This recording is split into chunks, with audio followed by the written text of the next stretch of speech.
Hello, everyone. It's been a while, and here comes another what the fuck type of drawing. I mean, what the fuck, as in this kind of just bursted out of nowhere. I was listening to the soundtrack and it happened again, so I'm like, okay, well, might as well draw something based on this and see where that goes. So, anyone who played Mega Man ZX, there's this awesome track that's in there that was quite inspiring just to bring this super Aniki version of this soundtrack. Let me see. It is a High Pressure Energy Super Aniki Edition. And I can kind of see why it was Super Aniki Edition. So I kind of just wanted to draw Mega Man in this weird, crazy ass American uh, destroyed face, kind of like Ren and Stimpy, this hyper exaggerated face, and yelling out "Rockbusta!" like a crazy bastard. And I had to retake this sketch like multiple times, and even then, I'm still not fully satisfied with it. But I can talk about why I'm not entirely satisfied with this process. Um, Basically, I'm drawing over a sketch I did in red, and that that's usually my biggest issue when it comes to redrawing or drawing over and such, because I kind of have to make sure my brain thinks doesn't think about the outline only, but thinks about the form and thinks about the volume and thinks in three dimension, and that is quite hard to do for me when there's already something on the canvas. That's why I usually, whenever I start drawing, I tend to just start from a blank canvas and just go for broke with black or directly 10B or something, and then work with my shapes. But this was another case where I actually had to draw over the damn thing. So I don't know. I'm not feeling too hyped for it, but at the same time, it all started as a joke sketch. And funny enough, I should have remembered to keep it that way because at one point I kind of go too much into details when it comes to the X-Buster's interior, and it's like, come on, get back to the main point of it where it's just a joke. So that's another flaw I kind of have to work on, especially now that I want to work or I want to finish my own comic. This kind of drawing usually starts up as warm up and should stay as warm up instead of being like full huge things, especially seeing that the base drawing wasn't that good to begin with. I kind of have to just put myself back in the mode where, okay, I need to understand that, yeah, joke drawing, practice, just letting loose of the arm before going back into either more freelancing offers or my own, extra stage comic. So I guess a couple of things that I could maybe take note of when it comes to this draw over method is maybe lighten up all those orange lines, orange or red lines, depending on how you see it. Lighten those up with a kneaded eraser, and then basically not do a draw over but a redraw, so to speak, just to get back into the usual way of thinking, where you want to think about form, you want to think about volume, you don't really want to think about lines and such. And to me, it kind of just makes it all easier compared to this, where I was kind of struggling to keep with the form.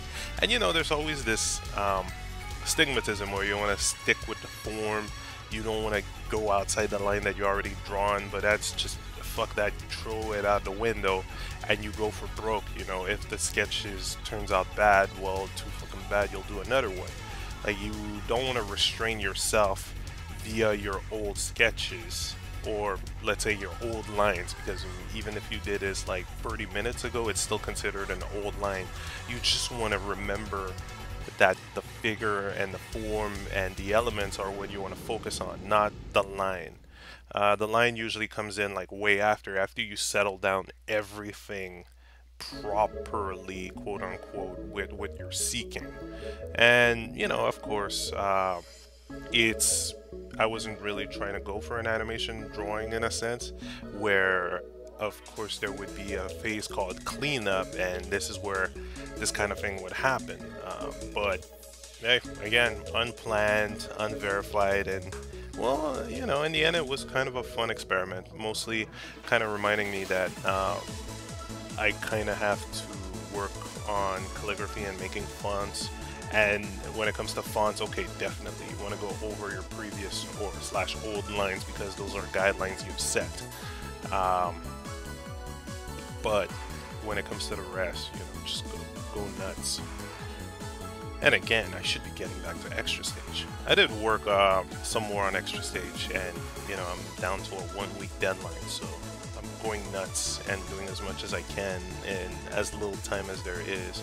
Of course, if I don't print a lot due to monetary value, I might be able to get them quicker without issues like the last few times. I still feel bad for whoever picked up, let's say, a volume tree with a double page. That happened during printing, and I'm like, that's one notch off your quality approval. But it kind of, those are all the kind of things that you want to keep in check. Time, doubles, and printing issues. And then, you know, you set yourself another game plan. I've got nothing against Rubik's. I really like what Rubik's has done, and you know, even if there's a couple of mistakes here and there, Rubik's has been a great printing place for me, so I'll always recommend them. And hell, it fits in my budget, so I'm not too salty. So yeah, again, I kind of wanted to add some last minute stuff like those X-Buster particles, but I completely forgot what they look like. It's been a while since I played a Mega Man game. Well, you know, they haven't released them any time in the last few years. Okay, those re-releases do not count. That mobile port does not count. It's not even a port. It's a runner game. Anyhow, but yeah, it's been a while. And can't wait for Mighty number 9, Inafune. The Mighty Busta. I'm hoping to get a song just like that. Yelling Mighty Busta. This is the kind of shit you would hear out of Zangief's mouth, you know. Flying Atomic Buster! In Japanese. I'll just hear Mega Man just screaming the shit out of it in the previous song. That was just great. It's so hype, it makes literally barely any sense, but I fucking love it. That's what used to make, that's what made fans just go nuts, you know, having great remix soundtrack and this kind of stuff and character dialogue within the soundtrack. It's just a lot of fun, you know. This is also why I like the Daytona USA soundtrack. The vocals accompanying it, you know. Hey, Metal Gear Rising Revengeance, loving it. But I guess when it comes to that Mega Man soundtrack, it's a special mix. It's special. So this is where I kind of told myself, okay, look, you're going a bit too deep with this. Just slow down. You got to get back to your comic. You got a deadline, and that's where I'm going right now. Oh yeah, something else is going to be uploaded. Another little drawing I did on a whim, but yeah, now I actually need to get back to work. Alright, see you all at the ROMHQ or on this channel. Stay tuned.